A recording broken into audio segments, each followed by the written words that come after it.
Bonjour et bienvenue sur la chaîne Pasteur et compagnie, avec vous Philippe Viguier, pasteur à Villeurbanne, et je vais répondre à cette question: est-ce que l'homme est bon?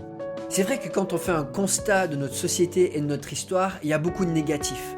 On sait qu'il y a un meurtre tous les 60 secondes, on sait qu'il n'y a pas un seul président ou premier ministre qui a fini avec un taux de popularité plus haut que ce avec quoi il a commencé, il y a tout qui va vers le bas. La plupart des couples finissent par des ruptures, c'est pareil avec la famille, on voit de plus en plus de personnes âgées qui finissent complètement isolées. Les conditions de travail dans le monde sont aussi souvent très difficiles, avec beaucoup d'injustices. Je lisais récemment que la France était au 3e rang mondial de dépression liée au travail.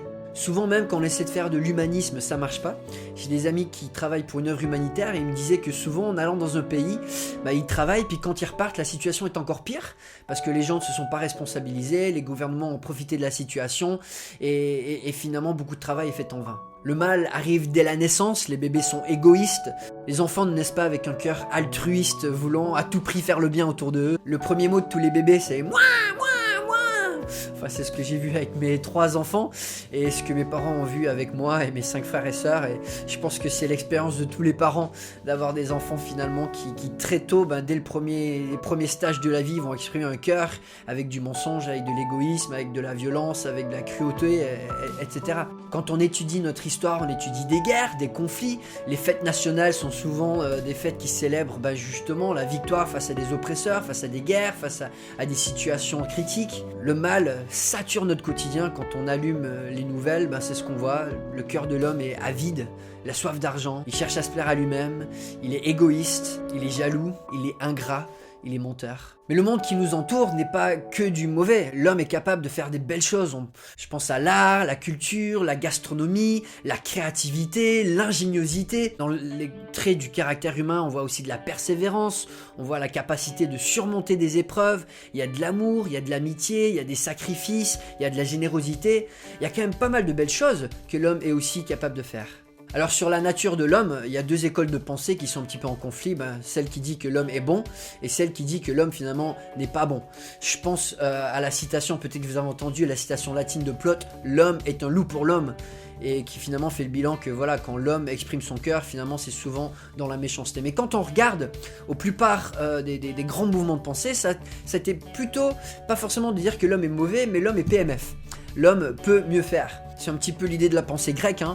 Platon, Socrate se disaient que l'homme finalement a ses passions qui peuvent être mauvaises, mais que s'il raisonne et si il essaie de se focaliser sur ce qui est intellectuel et spirituel plutôt que sur les choses naturelles, il peut arriver à faire le bien. Rousseau disait que la nature a fait l'homme heureux et bon, mais que c'est la société qui le déprave et le rend malheureux. Dans la pensée chinoise aussi, Confucius a beaucoup enseigné que l'homme était bon, qu'il pouvait faire des bonnes œuvres s'il suivait le bon penchant de son cœur. Et c'est aussi ironique que le système économique le plus utilisé dans le monde, le capitalisme, est basé sur le fait que l'homme est égoïste et qu'en cherchant ses propres intérêts en premier, finalement, il pouvait faire fonctionner la société. Alors pour répondre à la question est-ce que l'homme est bon, c'est bien en premier de définir qu'est-ce que la nature de l'homme. Le dictionnaire Larousse définit la nature comme l'ensemble des caractères, des tendances, des traits constitutifs de la personnalité profonde de quelqu'un. La nature d'une personne, c'est ce qui définit une personne dans ses penchants les plus profonds. C'est ce qui finalement va nous motiver à agir comme on le fait. Nos actions ne nous définissent qu'en partie, parce que nos actions sont le reflet de qui on est de l'intérieur. Nos motivations nous poussent à agir d'une certaine manière. Et donc la question c'est pas est-ce que l'homme est bon parce qu'il agit d'une bonne manière, mais qu'est-ce qui motive l'homme? Tout ce que nous faisons tire sa raison d'être et sa motivation dans les puits les plus profonds de notre nature humaine. Et c'est justement là où je pense qu'on est souvent dans l'erreur quand on essaie de comprendre c'est quoi la nature de l'homme et est-ce qu'elle est bonne ou mauvaise. Quand souvent on se dit qu'on est une bonne personne ou qu'on se justifie comme étant une bonne personne, on passe à certaines bonnes choses qu'on a fait. Des bonnes choses qui souvent sont ponctuelles. Or si notre nature était bonne, cette bonne chose devrait être constante parce que ça va être le reflet d'un cœur qui déjà est bon. Une bonne personne avec une nature bonne devrait vouloir dès le matin exprimer le bien, pas en se forçant mais simplement parce que c'est le reflet de qui cette personne est. Une bonne personne devrait aller au travail en voulant cherchant activement à faire le bien au travers d'elle, pour la société, pour les gens autour d'elle, parce que c'est le reflet de qui elle est. La nature de l'homme devrait pousser vers une certaine constante. Et quand on se définit comme bonne personne parce qu'on a fait un acte d'altruisme dans la semaine, ou une fois dans l'année on a donné à une œuvre caritative, finalement c'est du ponctuel. On définit pas une personne grande parce qu'elle est grande une fois toutes les 2-3 semaines ou une fois par mois. Une personne qui est grande, elle est grande. Et c'est quelque chose qui est constant. Et de la même manière, une personne qui est bonne devrait être bonne constamment. On pourrait comparer la nature de l'homme à un citron. Un citron, quand on le presse, c'est du jus de citron qui sort, parce que c'est ce qu'il y a à l'intérieur du citron. Et quand on met la nature de l'homme sous pression, quand on est sous pression, finalement c'est qu'est-ce qui sort? Qu'est-ce qui sort du cœur de l'homme quand l'homme est mis sous pression? Quand les circonstances ne vont pas comme on l'aurait souhaité? Quand on est coincé dans les bouchons? Quand on est soumis à des injustices? Quand le gouvernement prend des décisions qui sont contraires à ce que nous souhaiterions? Qu'est-ce qui sort de notre cœur quand nous sommes mis sous pression? Et finalement, quand on essaie d'évaluer le pourcentage de motivation altruiste que nous avons dans la journée, elles pâlissent comparé à finalement peut-être des décisions qui sont plus basées sur l'égoïsme, à vouloir chercher notre propre bonheur plutôt que celui des autres, des décisions qui sont basées sur la jalousie, à vouloir finalement mieux réussir que le voisin, des décisions qui sont basées sur l'avidité, à vouloir chercher le pouvoir, l'argent, etc. Quand on fait le bilan de nos motivations, c'est difficile de dire oui, l'homme est bon, parce qu'en réalité, il y a tellement de mauvaises choses qui nous motivent à agir chaque jour. Jésus disait du cœur de l'homme, en effet, c'est de l'intérieur, c'est du cœur des hommes que sortent les mauvaises pensées, les adultères, l'immoralité sexuelle, les meurtres, les vols, la soif de posséder, les méchancetés, la fraude, la débauche, le regard envieux, la calomnie, l'orgueil, la folie. Toutes ces choses mauvaises sortent du dedans et rendent l'homme impur. Comment expliquer que l'homme peut faire tant de belles choses, tant de bonnes choses, si finalement par sa nature, il est mauvais? Alors dans la Bible, il y a deux concepts importants à comprendre. Il y a la nature de l'homme, mais il y a aussi l'image de Dieu qui a été donnée à l'homme. Dieu a créé l'homme bon. Dieu a créé l'homme avec une certaine image que nous possédons toujours, une image que nous pouvons refléter, peu importe nos motivations. Même avec des mauvaises motivations, nous pouvons faire preuve d'altruisme. Même avec des mauvaises motivations, nous pouvons faire preuve de créativité, d'ingéniosité. Nous pouvons faire preuve de richesse relationnelle, que ce soit dans une relation romantique ou d'amitié ou avec ses propres enfants.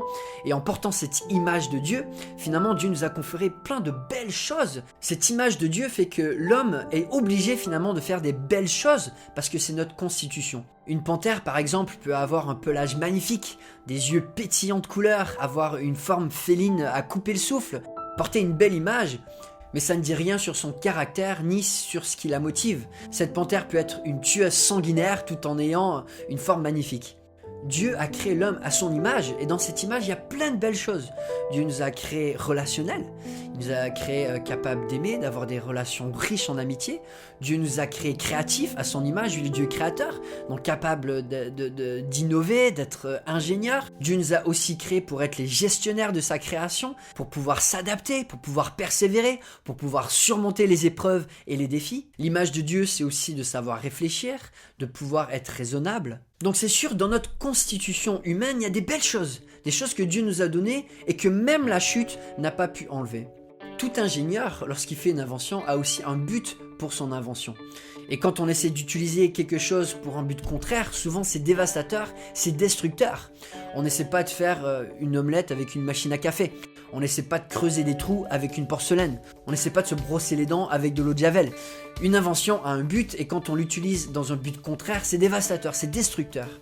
Et lorsque Dieu a créé l'homme, il l'a aussi créé avec un but, il l'a aussi créé en définissant lui-même le bien et le mal. Et la première tentation dans le jardin, c'était finalement Satan qui disait est-ce que vous ne pouvez pas vous-même, Adam et Ève, définir le bien? Choisir vous-même ce que vous définissez comme bien et comme mal, plutôt que de se soumettre à un Dieu supérieur qui lui devrait vous donner les directions pour votre vie. Si Dieu est vraiment créateur du monde, c'est à lui en tant qu'inventeur de définir le bien et le mal. Et du coup, peu importe nos motivations, si nous ne sommes pas liés à sa vision du monde, nous sommes forcément en train de faire le mal, peu importe si c'est fait dans l'altruisme ou si c'est fait avec un esprit de sacrifice. Alors c'est vrai que quand on regarde aux nouvelles, quand on regarde à l'histoire de l'humanité, c'est difficile de dire oui, l'homme est bon. Mais finalement, je ne sais pas si la question est intellectuelle, parce que par le raisonnement, je pense qu'on est tous capables d'arriver à la même conclusion que l'homme finalement n'est pas si bon que ça. Mais la question pour moi, elle est plus personnelle, elle est plus émotionnelle. Est-ce que moi, je suis une bonne personne ? C'est facile intellectuellement de confesser que l'humanité est en échec. Mais c'est beaucoup plus difficile de finalement de se dire moi aussi j'ai besoin d'une transformation intérieure. Parce que se dire finalement que je suis fautif, ça veut dire que je dois rendre des comptes. Et ça, personne ne peut le faire. Parce que ça veut dire qu'on est soumis à quelqu'un qui est supérieur, Dieu.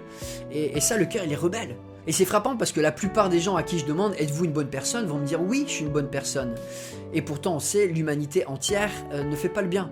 Donc comment ça se fait qu'une humanité composée de bonnes personnes fait le mal? Ça n'a aucun sens. Face à la question de nos fautes, nous cherchons tous des boucs émissaires. Personne ne veut porter le blâme de ses propres fautes. Alors Rousseau blâme la société, on blâme l'éducation des parents, on blâme le gouvernement, on blâme les passions du cœur, on blâme tellement de choses différentes, tant que c'est pas à nous, personnellement, de porter le blâme de nos fautes et de nos erreurs. Et je pense que la raison, elle est simple. Personne n'est capable de porter le blâme de nos fautes. Nous avons offensé le Dieu parfait, le Dieu créateur. Nous avons ruiné sa création.